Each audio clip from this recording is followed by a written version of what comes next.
오늘의 헤드라인입니다. 위궤양이나 역류성 식도염 치료제의 주 원료인 라니티딘 성분에서 발암 우려 물질이 검출됐습니다. 위장약 잔탁을 비롯해 144만여 명이 복용하는 의약품 269개 품목의 판매가 중지됐습니다. 스마트폰을 활용한 모바일 운전면허증이 내년 도입됩니다. 과학기술정보통신부는 규제 샌드박스 심의위원회를 열고 모바일 운전면허증 등 10개 서비스의 규제를 푸는 임시허가와 실증 특례를 지정했습니다. YTN 사이언스는 2019년 국정감사를 앞두고 국회 과방위 주요 현안을 짚어보고 이에 대한 해법을 들어보는 자리를 마련했습니다. 첫 번째 시간으로 국회 과방위 바른미래당 간사인 신용현 의원과 함께 자세한 내용 알아봅니다. 한의학에서 부르는 본초는 일상적으로 약초라고 합니다. 이런 본초가 어떤 성분이 있고 어떤 약효가 있는지를 연구하는 학문을 본초학이라고 하는데요. 오늘 주민피플 시간에는 본초학 전문가 최고야 한국한의학연구원 한약자원연구센터 연구원과 함께 이야기 나눠봅니다.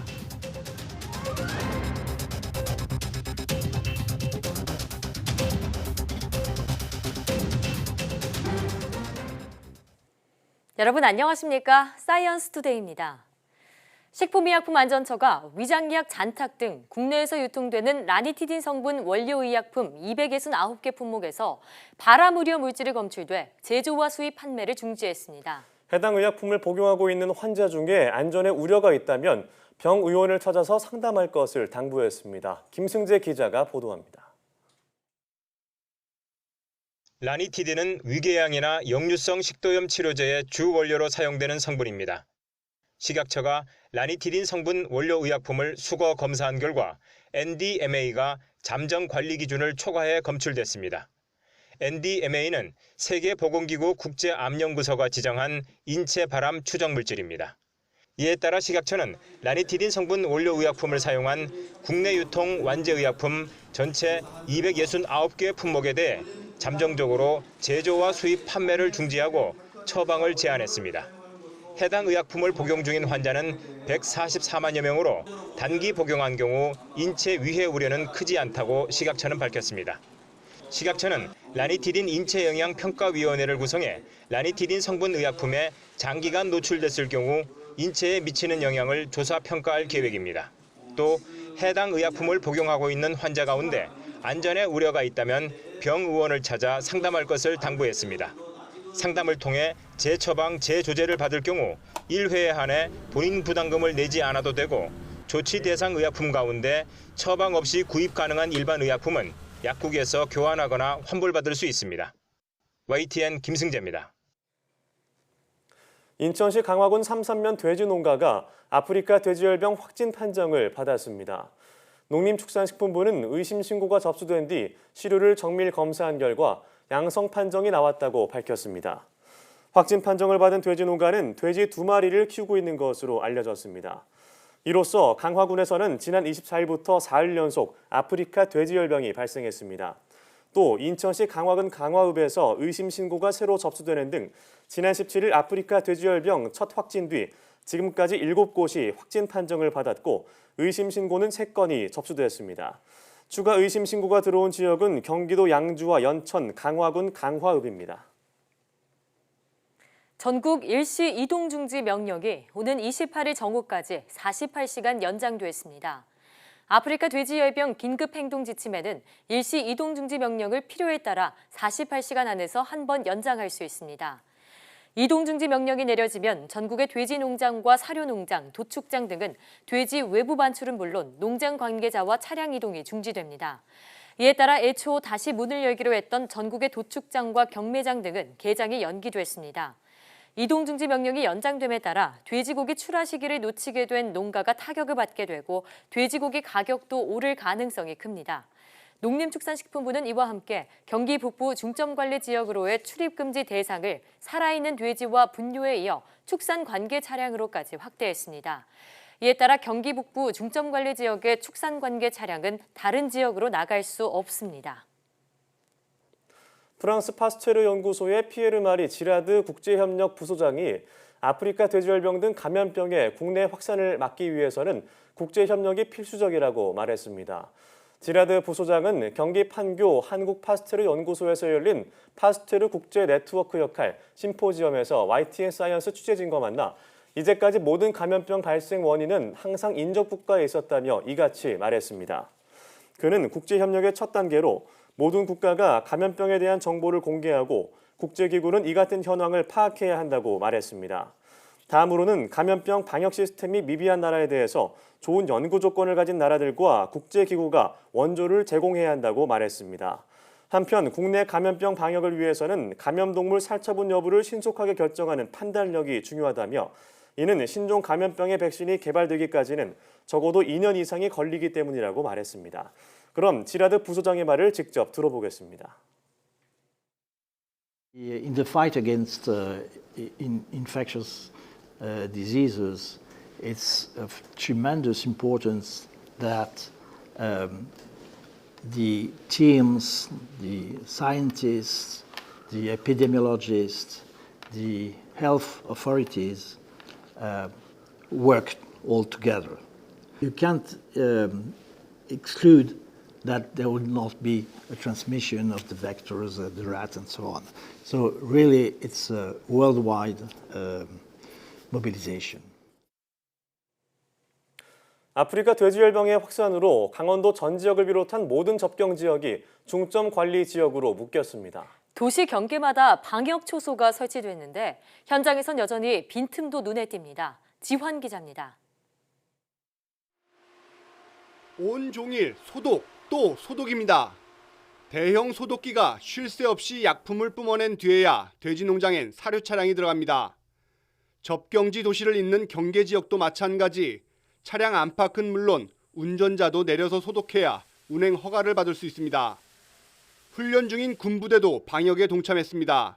최전방 부대 제독 차량은 민통선 내부 하천과 도로, 철책까지 쉴 새 없이 훑고 다닙니다. 방역망은 촘촘해졌지만 현장에선 장비나 시설 지원이 원활하지 않은 상황, 곳곳에서 빈틈도 눈에 띕니다. 정부가 강원 전 지역을 중점 관리 지역으로 정한 지 만 하루가 지났습니다. 계획대로라면 모든 양돈농가 앞에는 통제 초소가 마련돼야 하는데 아직 초소 설치 작업은 이루어지지 않고 있습니다. 그 모든 양돈농가 앞에다가 저 정부나 지자체가 통제 초소를 마련한다는데 그거 혹시 연락 받으신 거 있어요? 여기 설치한다고? 아니, 그건 못 받았어요. 통지 초소라는 게 금방 되는 건 아니고 안 되면 일단 직원을 배치해서 차량으로라도 할 겁니다. 일단 그럼 각각의 직원을 차를 그 앞에 대놔놓고 막겠다는 거지. 양돈 농민이 보내온 영상, 창고에 분뇨가 꽉 찼습니다. 중점 관리 지역으로 묶여 분뇨 반출이 금지됐는데 정부가 발표한 처리 탱크나 톱밥 지원 소식은 아직 없습니다. 어미돼지 출하도 코앞으로 다가왔는데 임상검사를 맡을 수의사가 제때 배정될지 걱정입니다. 수의사도 이동제한에 걸려놓으니까 뭐 어느 집을 먼저 가서 임상검사를 해줄는지 몰라서 우리도 다른 데 해고를 했어요, 출하차를. 확산하는 전염병에 숨죽인 접경 지역, 농민을 고려한 세세한 대책이 시급한 실정입니다. YTN 지환입니다. 이런 가운데 아프리카 돼지열병이 연속으로 발생한 인천 강화도는 초비상이 걸렸습니다. 추가 확산을 막기 위해 강화도를 오가는 모든 차량으로 소독 대상을 확대하는 등 방역 활동을 강화했습니다. 이기정 기자의 보도입니다.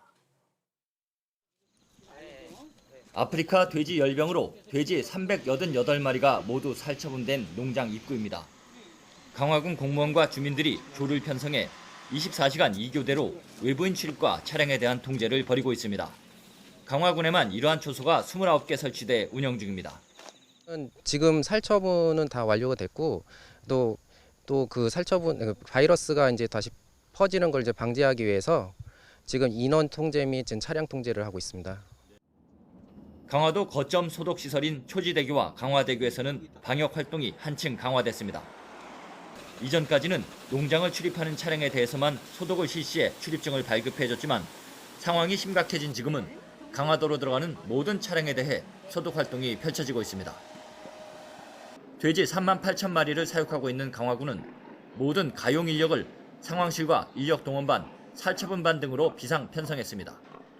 또 다음 달로 예정된 새우젓 축제와 삼랑성 역사문화축제 등 8개 행사도 취소했습니다. 모든 축제와 각종 모임 행사를 강화군에서 전면 취소토록 관계기관과 사회단체 등에 공문을 보내고 모든 모임 행사를 취소토록 그렇게 조치했습니다. 소독약을 뒤집어 쓰고 있다는 말이 나올 정도로 방역에 방역을 거듭하고 있는 관계 당국과 양돈 농가들은 아프리카 돼지 열병 확산을 막기 위해 긴장을 늦추지 않고 있습니다. YTN 이기정입니다.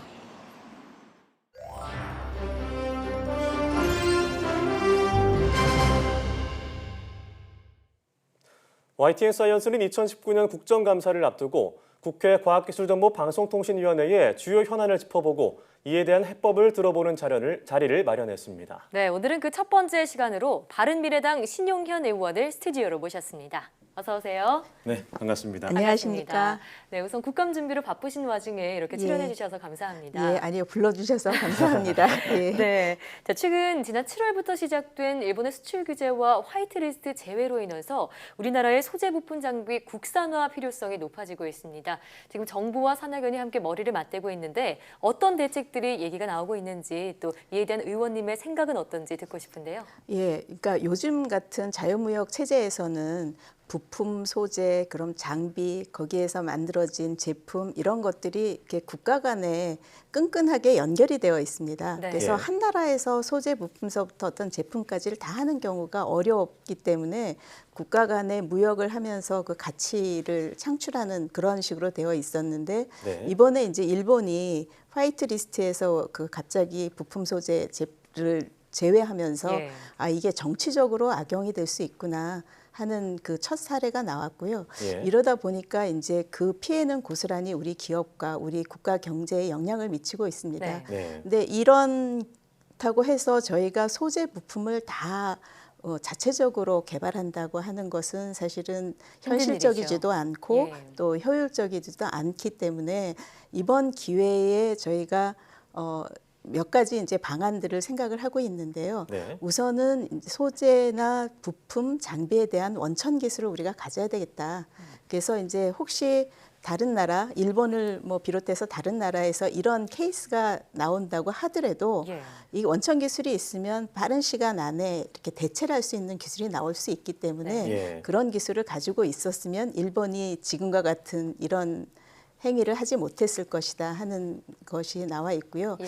또 이제 이 기회에 그동안에 저희가 소재 부품 장비에 대해서 보통 요즘에 소부장이라고 하는데 네. 소부장에 대해서는 국산화에 대해서는 사실 별로 큰 관심을 안 갖췄었습니다. 그동안요. 예, 그동안. 근데 이제 우리가 뭐 반도체나 디스플레이나 자동차처럼 세계 초인류 기술력을 계속 유지하기 위해서는 우리가 자체적으로 소재나 부품 장비를 개발하는 그런 능력을 갖고 있어야 계속 그 경쟁력을 가질 수 있거든요. 그래서 네. 어떻게 보면 전화위복으로 우리가 훨씬 더 좋은 한 단계 업그레이드 할 수 있는 그런 기회로도 삼을 수 있다고 생각을 합니다. 네. 네, 말씀 뭐 해주셨지만 뭐 일본의 수출 규제에 대응하기 위해서 우리 과학계뿐만 아니라 국회 차원에서도 어떤 대응 방안이 있을 것 같은데 예. 어떤 게 있을까요? 예, 이제 일단 정부가 그 소부장 분야에 대해서 예산을 이제 그 증액을 많이 했습니다. 네. 그래서 이제 3년 내에 5조 정도를 투자하겠다고 계획을 발표를 했고 또 내년도 R&D 예산이 그 전에 이제 뭐 1%, 2% 증가율에서 내년에는 아마 획기적으로 한 17% 정도를 올려서 24조 이상의 R&D 예산을 편성할 것으로 알고 있습니다. 그래서 국회에서 그런 예산 지원을 뒷받침을 해야 될 것이고요. 예. 그거보다 저는 더 중요하다고 생각을 하는 것이 예산을 많이 투입한다고 해서 성과가 잘 나오는 것이 아니고 그 예산들이 제대로 쓰일 수 있게 만들어지는 그 R&D 체제를 혁신하는 것이 굉장히 중요하거든요. 예. 그래서 예. 이번 이제 그 소부장 쪽에 R&D 자금이 들어간다고 하더라도 그동안에도 투자가 안 됐던 건 아닙니다. 근데 지금과 같은 그 상태가 된 것은 그동안은 너무 단기적인 연구에만 투자를 해서 네. 단기적으로 이렇게 경제적인 성과 있는 것만을 하게 했고 그다음에 이제 다른 나라에서 쉽게 사올 수 있는 것은 개발하지 못하게 했고 그다음에 연구실에서 기술이 개발되어 있는 것들이 실제로 필요한 그 중소기업이나 중견기업에 연결이 되고 또 중소기업이나 중견기업이 개발한 소재나 부품이 대기업이나 이런 수요 기업에 연결되는 그런 시스템이 안 갖춰져 있었거든요. 예. 그래서 이번 기회에 이제 그런 시스템을 갖춰야 되고요. 또 국회에서 이제 꼭 해야 되는 것들이 몇 가지 있습니다. 이제 예. 규제 개혁 쪽인데요. 예. R&D 쪽에 규제가 상당히 심한 것들이 있고 또 연구 현장에서 많이 얘기를 했는데도 아직 안 풀리는 것들이 많이 예. 있거든요.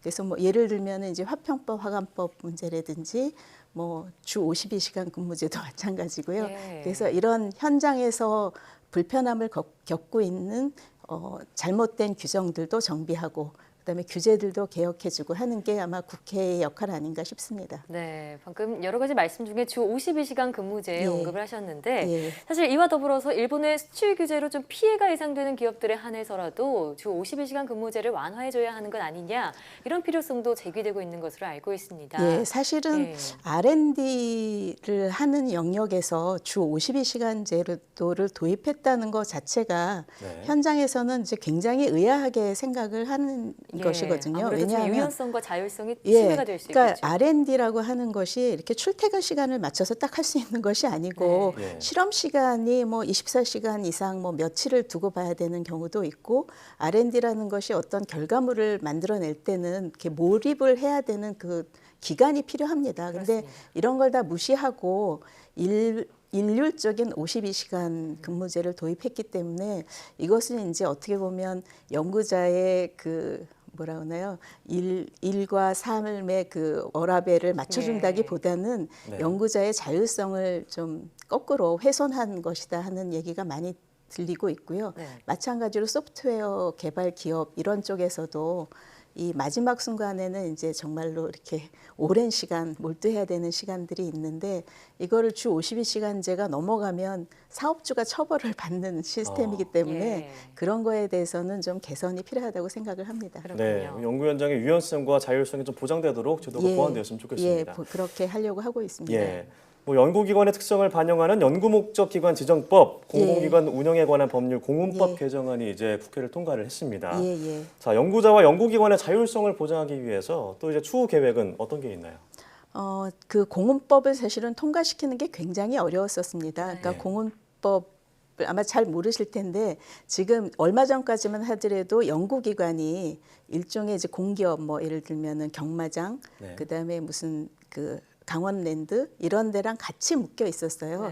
그래서 거기에 일방적인, 그러니까 일률적인 규정을 적용받다 보니까 뭐 예를 들어서 사람 뽑는 것도 블라인드 채용을 하라고 한다든지 뭐 이렇게 어떤 특정한 그 군을 정해서 사람을 하라고 한다든지 맞지 않는 그런 규정들이 있었군요. 정말로 연구 현장에 맞지 않는 것들이 많이 있었거든요. 그래서 공공기관에서 빼려고 했는데 그러지는 못하고 대신 연구 목적 기관들은 별도의 그룹핑을 해서 연구기관의 자율성을 살려줄 수 있는 쪽으로 개정을 했습니다. 그래서 제가 이제 그 개정의 공으로 지난달이죠. 그러니까 국회의장이 주시는 정책 그 우수의원 표창을 받았고요. 하지만 지금 그게 이제 시행되고 나더라도 아직도 그 연구 현장에서는 자율성을 높이기 위해서 더 필요한 것들이 많습니다. 법은 개정이 됐지만 그 밑에 들어있는 뭐 시행령이란 내규 이런 것들이 아직은 이제 조금 더 손봐야 될 것들이 많아서요. 현장의 목소리를 많이 듣고 있습니다. 그렇군요. 이런 개정안을 토대로 앞으로 연구 개발을 목적으로 하는 그런 기관들이 각각의 특성과 목적에 맞는 그런 취지를 발휘할 수 있길 바라보겠습니다.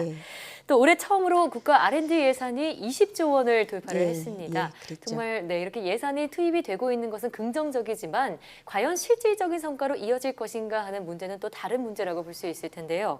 국가 R&D 체계 개편 방안에 대해서는 어떤 의견을 갖고 계신가요? 제가 지난번 대정부 질문을 할 때 국무총리와 부총리께 이제 그 말씀을 드렸습니다. 국가 R&D 자금 20조 원이 투입이 되고 있는데 그게 효율적으로 쓰이고 있는지를 봐야 된다. 그러니까 뭐 과제를 받아서 1억 중에 뭐 연구비 비리가 뭐 100만 원이 있네, 200만 원이 있네 따지는 것보다는 20조 원을 어떻게 써야지 제일 효율적인지를 써야 되는데 지금 이제 제가 제기하고 있는 문제는 지금은 20조의 그 연구비를 편성하고 따가는 것을 각 부처의 각 그 부서별로 공무원들이 따갑니다.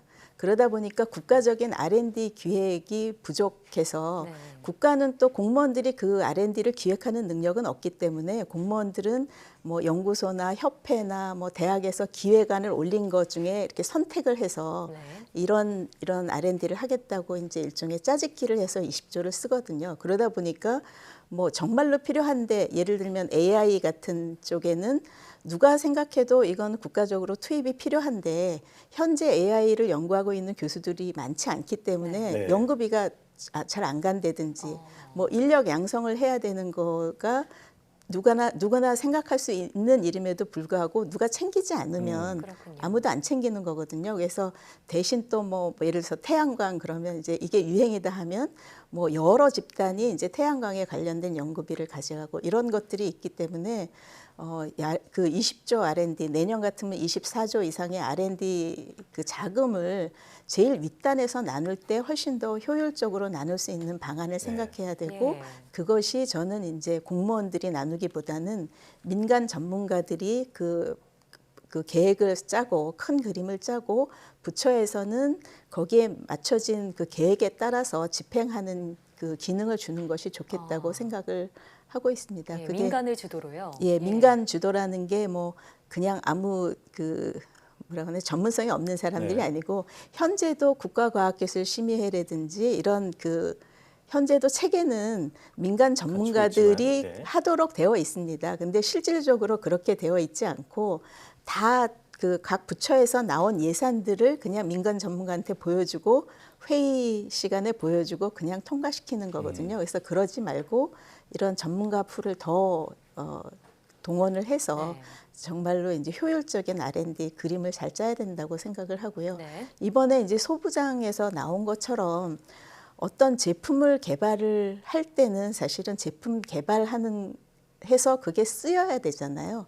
그러려면 제품을 개발하는 것도 있어야 되지만 그 제품이 실제로 쓰일 수 있는지 없는지를 검증해 주는 테스트 베드도 필요하고 네. 그다음에 이제 실제 그 양산에 적용이 될 때 괜찮은지를 검증해 주고 이렇게 평가해 주는 신뢰성을 주는 이런 것들이 일련의 그 시스템이 구축이 되어 있어야 되는데 네. 지금 현재는 그렇지 못하고 각 조각조각 각 부처별로 하고 있어서 그렇군요. 지금 이제 그게 문제가 되고 있는 거거든요. 그래서 이번 기회에 R&D가 이렇게 많이 늘어날 때 그 R&D 관리 그다음에 연구 배분하는 그 체계를 네. 다 바로 잡아야 된다고 생각을 합니다. 그렇군요. 네, 예산이 늘어난 만큼 정말 체계적으로 편성이 예, 되고 그래야 또 연구에 됩니다. 있어서 자율성이나 뭐 창의성 이런 예. 것들이 재차 강조가 되는 것 예. 같습니다.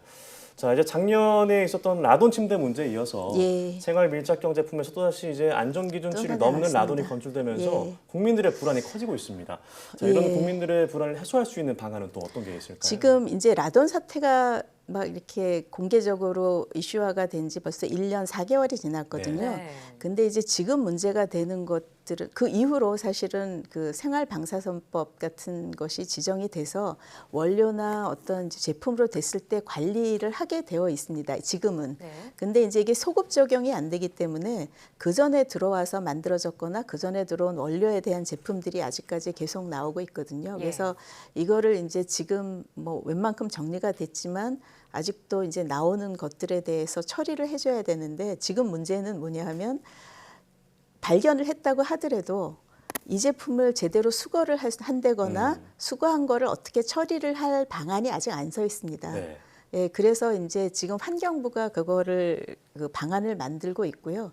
빨리 그걸 수거를 어떤 식으로 할 거고 누가 책임을 지고 수거를 할 거고 그다음에 수거된 제품은 어떻게 처리를 할 건지에 대한 가이드라인이 빨리 나와야 된다고 생각을 합니다. 네. 또 한 가지가 이제 아직 해결이 안 된 것이 건축 자재에서 나오는 라돈 그리고 이제 그 실내 공기 환경에서 이제 영향을 미치는 천연 안반에서 나오는 라돈 이런 것들이 아직 해결이 안 되고 있어서요. 예. 그거에 대해서는 이제 국제 수준에 맞게 어떤 가이드라인도 만들고 그거에 대한 체계를 잡아야 되는데 역시 이것도 이제 부처가 여러 부처가 있다 보니까 예. 약간 엇박자가 나는 게 있습니다. 그렇군요. 예. 자, 이뿐만 아니라 또 최근 문제가 되는 것이 네이버나 다음과 같은 그런 포털의 실시간 검색어 순위 전쟁 문제, 예, 그리고 또 예. 댓글 조작 논란 등입니다. 예. 지금 이런 포털들이 여론을 좀 형성하는 그런 공론장의 역할을 하고는 있지만 이 속에서 여론 조작의 문제가 또 나타나고 있는 것은 큰 문제로 보이는데요. 예. 여기에 대해서 의원님의 생각은 어떠신지요? 지금 이제 크게 이슈가 되고 있는 것이 지금 말씀해 주신 것처럼 이제 댓글 조작,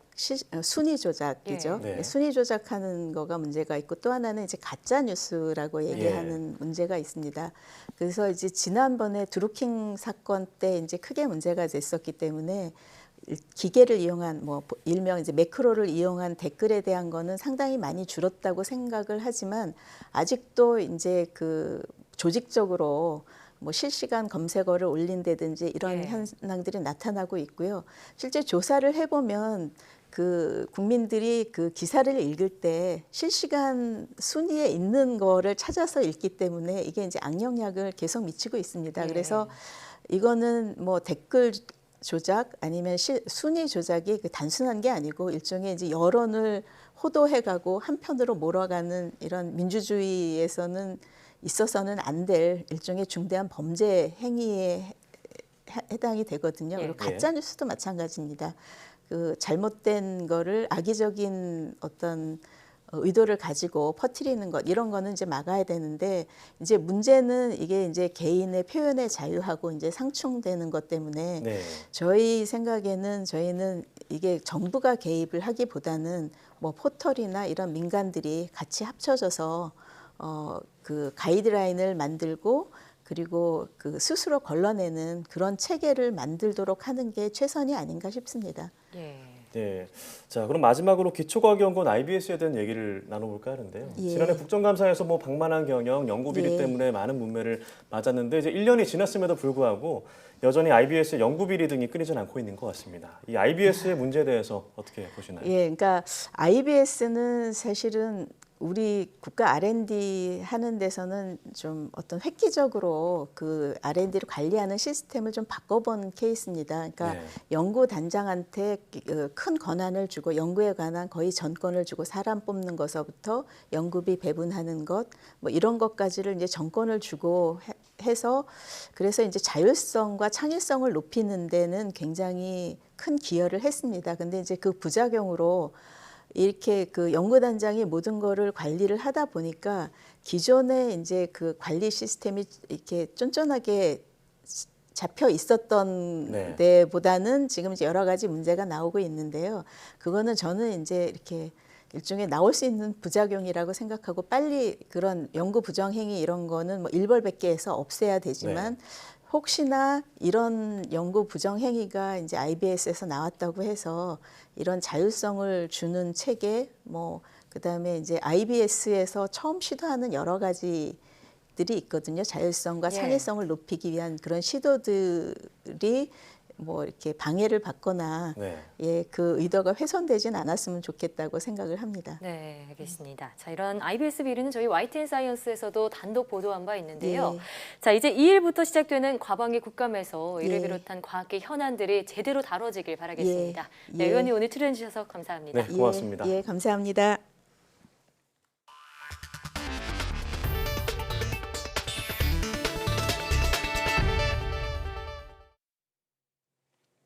전국 공공연구 노동조합이 국책연구기관인 기초과학연구원 IBS 비리 연구자들에 대한 엄벌을 촉구했습니다. 공공연구노조는 임금 미지급 의혹을 받는 김두철 전 IBS 원장과 일부 연구단의 채용 비리와 관련해 관련자를 노동청과 검찰에 각각 고발하기로 했습니다. 이성규 기자입니다.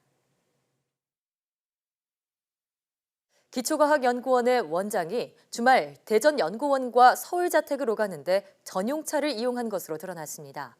운전기사는 원장을 태워준 뒤 대중교통을 이용해 다시 서울과 대전으로 갔지만 경비를 한 푼도 지원받지 못했습니다. YTN 사이언스 보도 이후 전국 공공연구노동조합이 김두철 전 IBS 원장을 노동청에 고발하기로 했습니다. 노조는 김 원장이 지난 5년 동안 거의 매주 서울과 대전을 갔지만 운전기사에게 단 한 푼의 수당도 지급하지 않아 명백한 근로기준법 위반이라고 주장했습니다. 또 채용 비리 의혹이 드러난 연구단에 대해선 관련자를 업무 방해와 횡령 등의 혐의로 검찰에 고발할 계획이라고 덧붙였습니다. 수억 원이 넘는 연구비를 이용한 연구단장 2명도 검찰 고발 대상에 포함됐습니다. 연구비 유용이라든가 채용 비리라든가 심지어 공용 차량 유용이라든지 이런 혐의에 대해서 정작 또 과기부나 IBS는 이 엄정하게 처리하지 않고 있습니다. 일련의 비리와 불법 행위를 더 이상 묵과할 수 없어서 고발하기에 이르렀습니다. 이런 가운데 과기정통부는 새해에는 연구비가 없는지 내년부터는 좀 더 꼼꼼히 들여다보기로 했습니다. 학생 연구원 인건비가 충실히 관리되고 있는지를 지표로 추가하고 의무적으로 평가를 받아야 하는 기관도 늘리기로 한 겁니다. 이에 따라 정부 출연 연구기관과 카이스트 등 4대 과기원 그리고 기초과학연구원은 의무적으로 평가를 받아야 합니다. 평가 결과 우수 기관에 대해서는 인센티브를 확대할 방침입니다. YTN 사이언스 이성규입니다. 앞으로 스마트폰을 활용한 모바일 운전면허증이 도입됩니다. 과학기술정보통신부는 제6차 신기술 서비스 심의위원회를 열고 11건의 규제 샌드박스 지정 여부를 심의한 결과 모바일 운전면허 확인 서비스를 비롯한 10건에 대해 임시 허가와 실증 특례를 지정했다고 밝혔습니다. 이로써 기존 플라스틱 카드 형태의 운전면허증을 발급받은 사람은 이동통신사의 본인 인증 서비스를 통해 모바일 운전면허증을 신청 등록할 수 있고 이를 기존 운전면허증처럼 사용할 수 있습니다. 이 밖에 택시에 적용할 수 있는 GPS 기반의 앱 미터기도 임시 허가를 받아 연내 출시될 예정이며 사용하지 않은 유휴 채널을 활용한 와이파이 서비스를 청풍호 유람선과 모노레일에 적용하는 내용도 실증 특례를 받았습니다. 정부는 규제 샌드박스를 통해 제품과 서비스의 출시를 일시적으로 허용하는 임시 허가 제도와 제품 서비스를 검증하는 동안 규제를 면제해주는 실증 특례 제도를 각각 시행하고 있습니다. 국제우주정거장에 체류한 아랍권 우주인 등 3명의 우주인을 태운 러시아 소유주 우주선이 카자흐스탄 우주기지에서 성공적으로 발사됐습니다. 유인 우주선 소유주 MS-15는 바이코누르 우주기지에서 발사됐으며 지구를 4바퀴 돌아 국제우주정거장에 도킹할 예정입니다. 우주선에는 러시아 우주인 올렉 스크리포치카, 미국 우주인 제시카 메이어, 아랍에미리트 우주인 하자 알만수리 등 3명이 탑승했습니다. 군 조종사 출신으로 아랍에미리트 최초의 우주정거장 방문자가 될 알만수리는 국제우주정거장에서 8일간 머물며 동료 우주인과 과학실험을 수행할 계획입니다.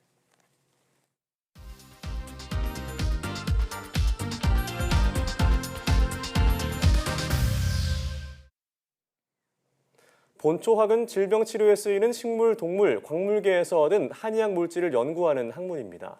공장에서 제조하는 현대약물과는 달리 한약재는 자연에서 재배하고 채취하는데요. 네, 오늘 주민피플에서는 한국한의학연구원 한약자원연구센터 최고야 연구원과 함께 이야기 나눠보겠습니다. 어서 오세요.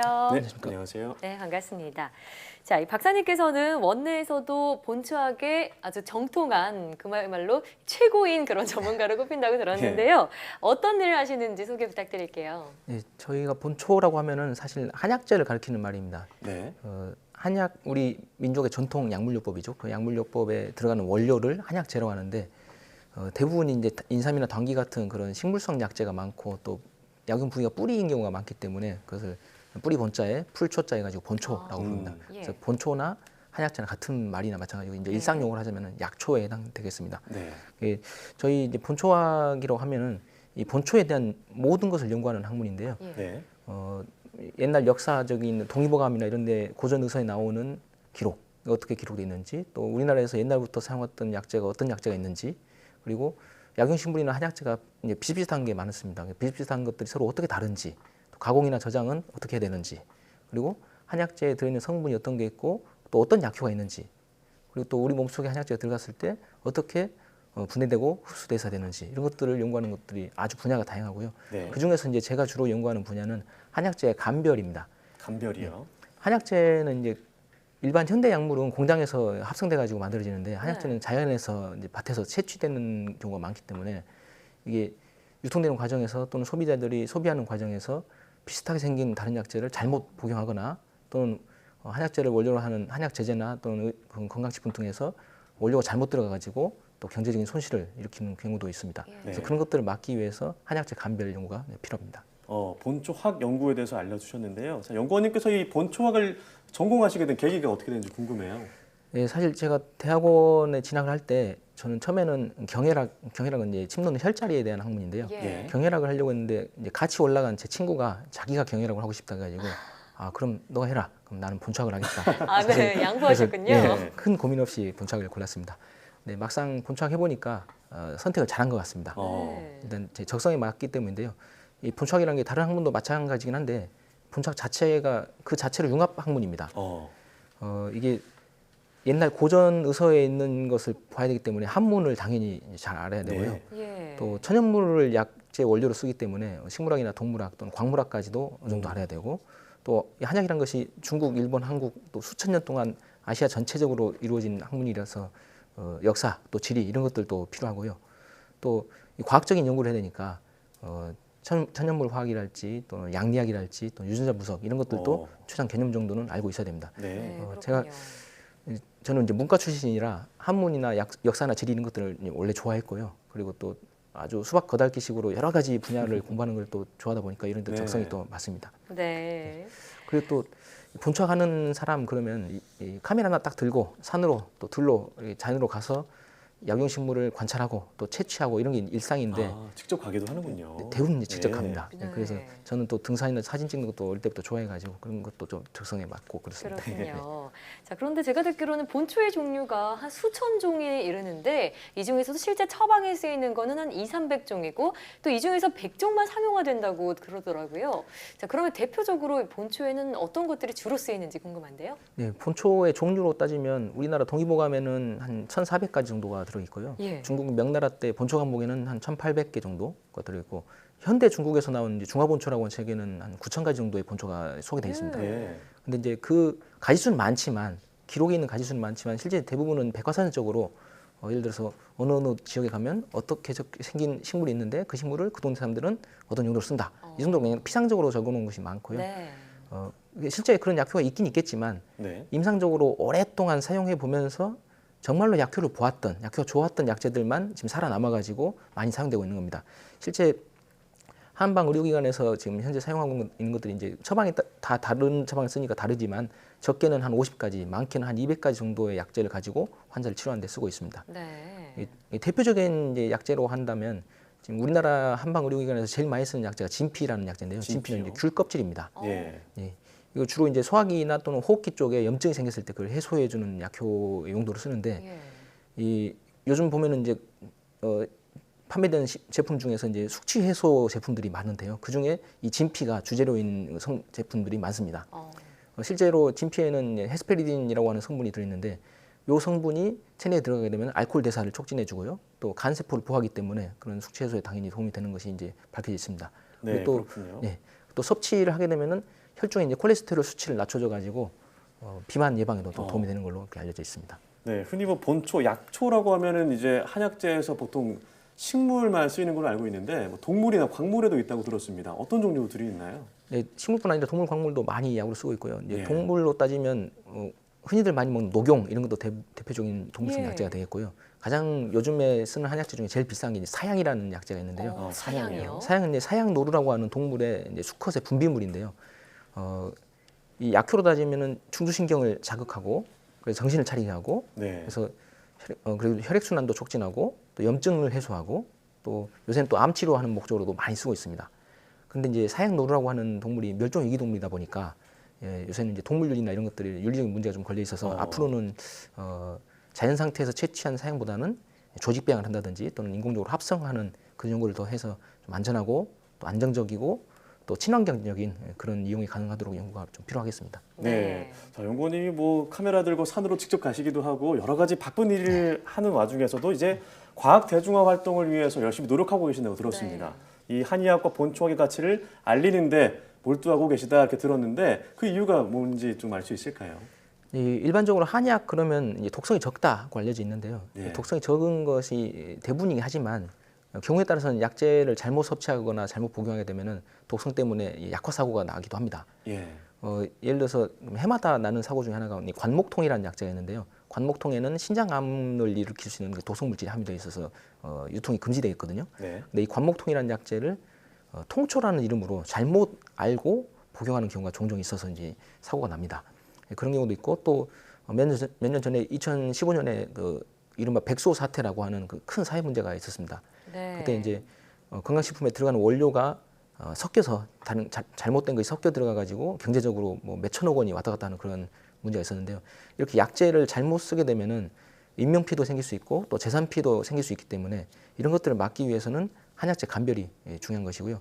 또 이 감별이 중요하다는 것을 자꾸 홍보하기 위해서 네. 한의사나 이런 관련 업계 종사자들을 대상으로 해서 한약재 감별 교육을 실시를 수십 차례 지금 하고 있습니다. 예. 그리고 이런 활동을 통해서 저희 이제 한국한의학연구원과 또 이 본초학이라고 하는 학문이 좀 좋은 이미지로 홍보가 되면 또 좋은 것이라서 이렇게 하고 있습니다. 네. 그럼 지금까지 연구자의 삶을 걸어오시면서 가장 보람을 느낀 순간은 언제이고 또 앞으로의 계획도 한마디 듣고 싶은데요.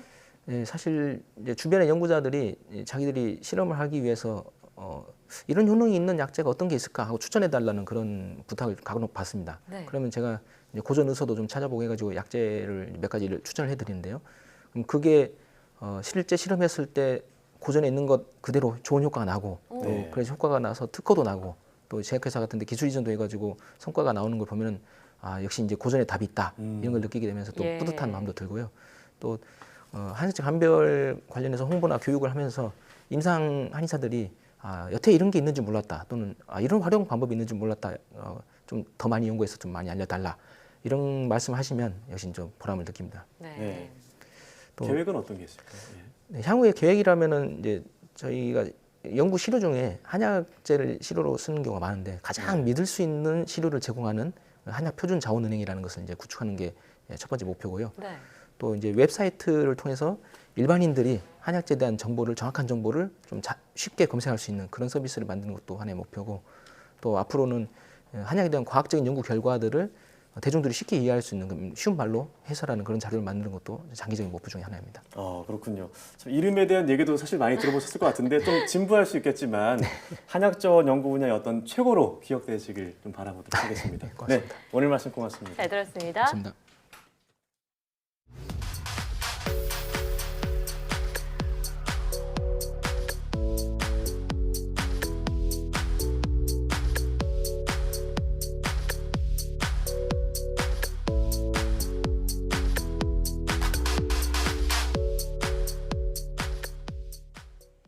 (2019년도) 국정감사는 다음 달 2일부터 21일까지 20일간 진행됩니다. 내년 총선을 앞두고 20대 국회의 마지막 국감이 열리는 것인데요. 네, 과학기술정보 방송통신위원회 국감은 2일 곽유종 정부 국정감사로 시작이 되는데요. 과학계에 산적한 현안이 많은데도 자칫 정쟁으로 이어질까 걱정하는 목소리가 높습니다. 국정감사는 말 그대로 국정 전반을 감사하는 일입니다. 정부와 출연 연구기관이 일을 잘하고 있는지 감시하는 그 원래의 목표에 맞게 국감이 제대로 진행되길 바랍니다. 네, 사이언스 투데이 오늘 저희가 준비한 소식은 여기까지입니다. 함께해 주신 여러분 고맙습니다.